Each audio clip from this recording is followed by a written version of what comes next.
మా ఊరి రోడ్లో మా నాన్నకి ఎదురైన ఒక భయంకరమైన సంఘటన పార్ట్ 1 స్టోరీని అప్లోడ్ చేశాను. ఇప్పుడైతే పార్ట్ 2 చెప్తున్నాను.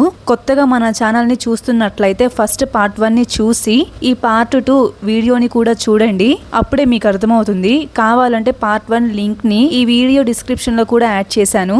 ముందుగా ఈ వీడియోని లైక్ చేసి హైప్ ఇవ్వండి.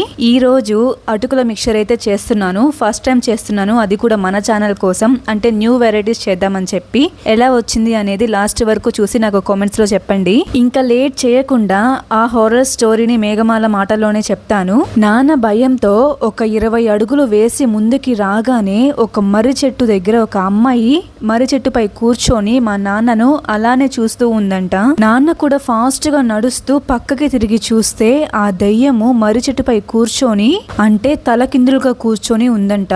నాన్నకి ఒక్కసారిగా గుండె జల్లనింది. దానిని నాన్న కూడా చూసాడనే విషయం దానికి తెలిస్తే ఎక్కడ నాన్న సంగతి చూస్తుందేమో అనే భయంతో ఫాస్ట్ గా పరిగెత్తినట్లు నడుస్తూ ఉంటే ఒక్కసారిగా గాలి. మా ఊరిలో ఏంటంటే తార్ రోడ్లు ఇవేం ఉండవన్నమాట. అన్ని కూడా మట్టి రోడ్లే ఉంటాయి. ఆ గాలికి ఆ మట్టి మొత్తము మా నాన్న కళ్ళల్లోకి పడిపోయి కళ్ళు తెరవలేనంతగా మూసుకుపోతున్నాయంట.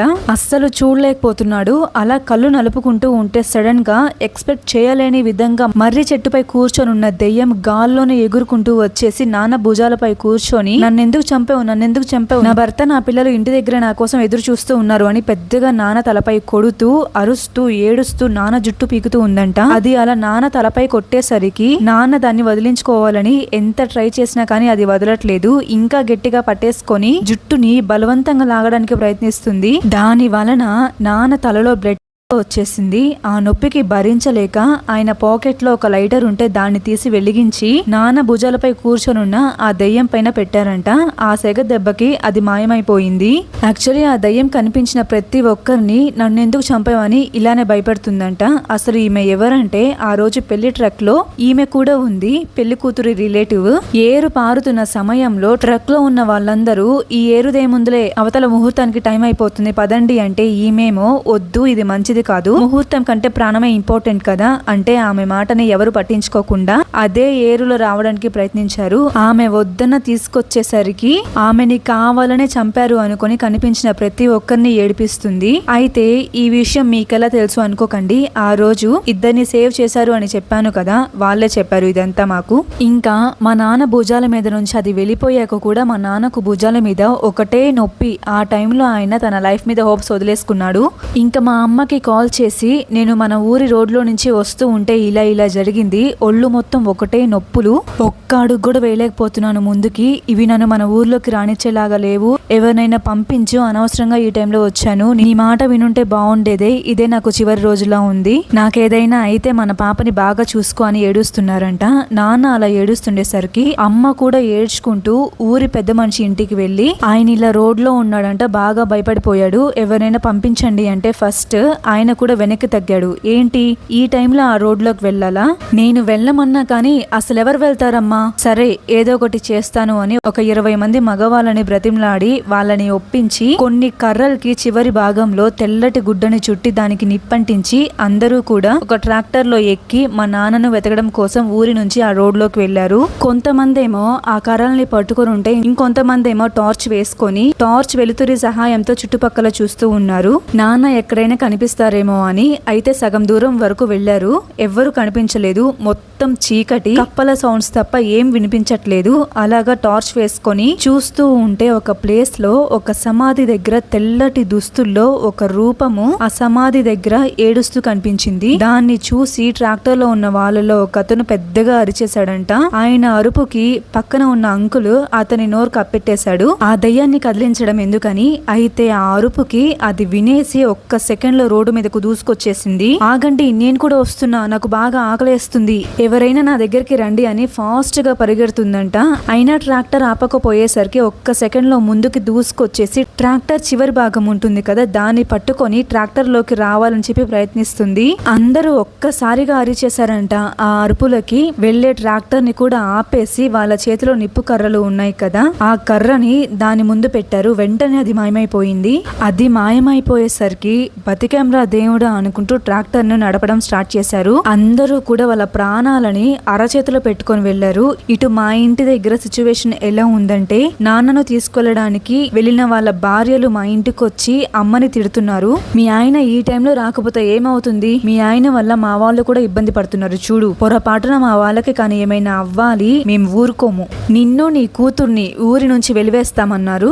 నాన్న మూర్ఖత్వం వలన అమ్మ అయితే బాగానే మాటలు పడింది ఊర్లో వాళ్ళందరితో. ఇంకా వీళ్ళు మెయిన్ రోడ్ కి ఒక 40 అడుగుల దూరం ఉంది అనగా వాళ్ళకి ఒక ప్లేస్ లో మా నాన్న స్పృహ లేకుండా పడిపోయి ఉండడం కనిపించిందంట. నాన్నని చూసి ట్రాక్టర్ లో ఉన్న ఒక 4 వ్యక్తులు కిందకి దిగి నాన్నని ఎత్తుకొని ట్రాక్టర్ లోకి ఎక్కించి వెనక్కి అంటే మా ఊర్లోకి రాకుండా అలానే ముందుకు పోనించారు. ఎందుకంటే ఆ ప్లేస్ కి మెయిన్ రోడ్ దగ్గరలో ఉంది. అదే వెనక్కి వస్తే మళ్ళీ ఆ దయ్యాలన్నిటిని దాటుకొని ఊర్లోకి రావాల్సి వస్తుంది. ఎలా ఉంటుందో చెప్పలేము, మార్నింగ్ వెళ్ళొచ్చులే అని అలానే ముందుకు పోనించి మెయిన్ రోడ్ లో ఒక ప్లేస్ లో ఆపి నాన్నను లేపడానికి ప్రయత్నిస్తున్నారు. కానీ నాన్న మాత్రం లేవట్లేదు. మొహం మీద ఎంత గట్టిగా కొట్టినా నీళ్లు చల్లినా నాన్న మాత్రం లేవట్లేదు. ఇంకా వాళ్ళు అమ్మకి కాల్ చేసి మీ ఆయన ఎంత పిలిచినా లేవట్లేదమ్మా, ఊపిరి పీల్చుకుంటున్నాడు కానీ అస్సలు లేవట్లేదు, తలలో నుంచి కాళ్ళ వరకు మొత్తం హాస్పిటల్ కి తీసుకువెళ్ళమంటావా అంటే అమ్మ ఏమో బాగా భయపడిపోయి కళ్ళు తిరిగి పడిపోయింది ఏం చెప్పకుండా. ఇంకా పక్కన ఆంటీ ఫోన్ తీసుకొని విషయం కనుక్కొని హాస్పిటల్ కే తీసుకెళ్ళండి, అందులో అడిగేదేముంది, మేము రేపొద్దునే వస్తామన్నారు. అలా నాన్నని పక్క ఊరిలో ఉన్న హాస్పిటల్ కి తీసుకువెళ్లి ట్రీట్మెంట్ ఇప్పించారు. హాస్పిటల్లోకి ఎక్కువ మందిని ఎలో చేయరు కదా, అలా అని అందరూ తిరిగి వెనక్కి రాలేరు. అందుకని నాన్న పక్కన ఒక 3 ఉంటే పాపం మిగిలిన వాళ్ళంతా అదే చలిలో ట్రాక్టర్ లో పడుకున్నారు నైట్ మొత్తము. అయితే మా నాన్నకి మిడ్ నైట్ 2కి అలాగా మెలకు వచ్చింది. పక్కింటి అంకుల్ కూడా నాన్న పక్కనే ఉన్నారు. ఆయనుండి ఏమైంది నీకు, అవి నిన్ను ఏమైనా చేసాయా, నువ్వెందుకు అలా పడిపోయావు అంటే మా నాన్నేమో కాసేపు అంకుల్ ఫేస్ ని అలానే చూస్తూ ఏం మాట్లాడకుండా ఉన్నాడు. కాసేపటికి భయపడుతూ నీ వెనకాల ఏదో ఉంది, దాని మొహం ఉబ్బిపోయింది చూడు చూడు అన్నారంట. ఆ అంకుల్ ఏమో వెనక్కి తిరిగి చూస్తే వెనక ఎవ్వరు లేరు. ఎవరున్నారన్నా అని ముందుకి తిరిగి చూసేసరికి మా నాన్న ఫేస్ కూడా ఉబ్బిపోయినట్లు కనిపించింది ఆ అంకుల్ కి. ఇంకా అంతే, ఆ అంకుల్ పెద్దగా అరిచేశారు. అదే రూమ్ లో ఇంకొక 2 అంకులు కూడా నిద్రపోతున్నారు. ఈ అంకుల్ అరుపు విని వాళ్ళు లేచి ఏమైంది అని అడిగితే ఈ అంకుల్ నోట్లో నుంచి ఒక్క మాట కూడా రాలేదు. మా నాన్న వైపు అలానే చూస్తున్నారంట.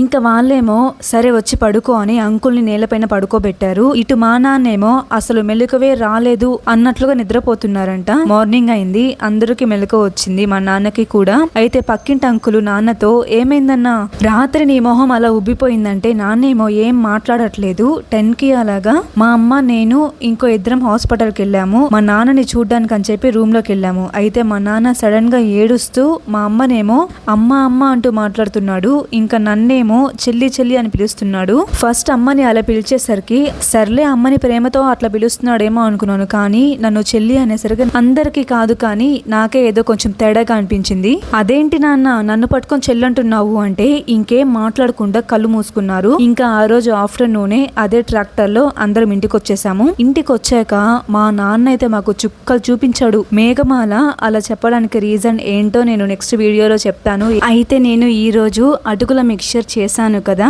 ఎలా ఉంది అనేది కామెంట్స్ లో మర్చిపోకుండా చెప్పండి. టేస్ట్ అయితే సూపర్ వచ్చింది.